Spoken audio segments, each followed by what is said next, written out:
नमस्कार मित्रांनो, आजच्या लव्ह स्टोरीचा विषय हा प्रत्येकाच्या जीवनात एकदा तरी येऊन जातोच। आजची ही कहाणी पण अशीच आहे। कॉलेजचा पहिला दिवस आणि ती। मित्रांनो, स्टोरी कशी वाटली ती नक्की कमेंट करून सांगा आणि तुमचे पण अनुभव शेअर करा।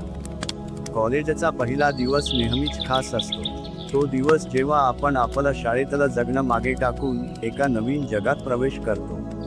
माझ्यासाठी तो दिवस आणखीनच खास ठरला, कारण याच दिवशी ती मला भेटली। माझ्या आयुष्याची खरी प्रेमकहाणी सुरू झाली।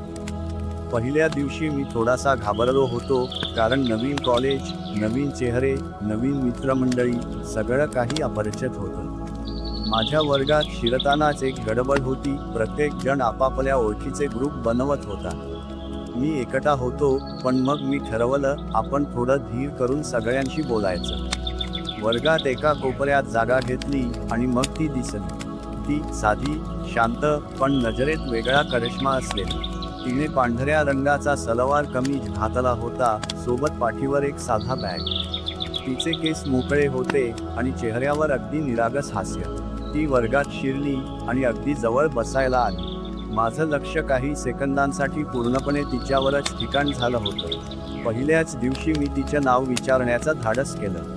हाय, मी रोही, तुझं नाव काय? तिने मंद स्मित देत उत्तर दिलं, मी प्रियंका। तिचं नाव ऐकताच मला जाणवलं की तिच्यात काहीतरी खास आहे। तिचं बोलणं, तिची अदा, सगळंच मनात घर करत होतं। त्या दिवशी आम्ही दोघांनी वर्गाबाहेर जास्त काही बोललो नाही, पण तिचं प्रत्येक वाक्य मला आठवत राहिलं। पुढील काही दिवसामध्ये आमचं बोलणं वाढलं। क्लासच्या गप्पा, नोट्सची देवाणघेवाण आणि मग हळूहळू मैत्रीचा धागा मजबूत होत गेला। कॉलेजमध्ये ग्रुप प्रोजेक्टचं एक काम सुरू झालं। आम्ही एकाच ग्रुपमध्ये होतो। त्या दरम्यान आमच्यातला संवाद अधिकच खुलला।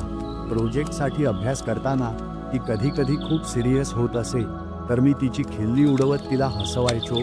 ती माझ्या लायब्ररीमध्ये बसून मन लावून अभ्यास करताना दिसायची आणि तिचं एकटक लक्ष मला नेहमीच भावायचं।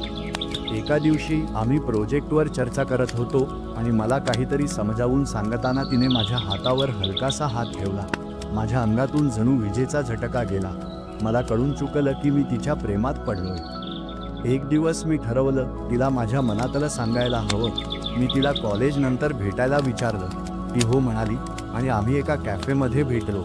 साध्या गप्पा सुरू झाल्या, पण माझ्या मनात असलेल्या भावना मला दाबता आल्या नाही। प्रियांका, तुला काही सांगायचंय? मी थोडा घाबरत म्हणालो। ती उत्सुकतेने माझ्याकडे पाहत होती। मी कदाचित हे उशिरा सांगतोय, पण मी तुझ्या प्रेमात पडलोय। ती काही क्षण शांत राहिली, मग मंद हसून म्हणाली, रोहित, मला पण कधीपासून वाटत होतं की तू मला हे म्हणशील, आणि खरं सांगायचं तर मलाही तुझ्याबद्दल असंच वाटतं। त्या क्षणाला जणू सगळं जग थांबलं होतं। त्या दिवशी आम्ही एका नवीन प्रवासाची सुरुवात केली। आमचं प्रेम वाढत गेलं आणि त्यात अनेक आठवणी जोडल्या गेल्या। कधी ती रुसायची, कधी मी तिला मस्का मारायचो।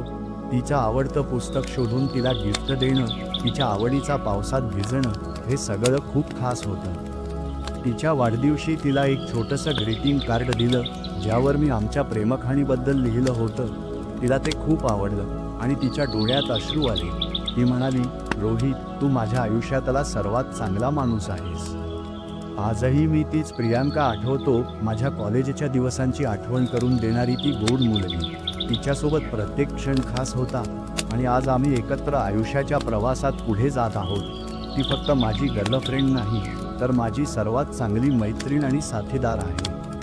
आमची ही प्रेमकहाणी कॉलेजच्या पहिल्या दिवसापासून सुरू झाली, पण ती संपणार नाही। प्रत्येक दिवस हा नवीन सुरुवात असते आणि आम्ही एकमेकांवर असं प्रेम करत राहू, जसं पहिल्या दिवशी वाटलं होतं। आमचं कॉलेजचं प्रेम आज एका सुंदर नात्यात बदललंय आणि या आठवणी नेहमीच माझ्या मनात कायम राहतील। अशाच नवनवीन लव्ह स्टोरी ऐकण्यासाठी आपल्या रोहित लव्ह स्टोरी हब या चॅनलला लगेच सबस्क्राईब, लाईक आणि आपल्या मित्र मैत्रिणीला शेअर करा। धन्यवाद।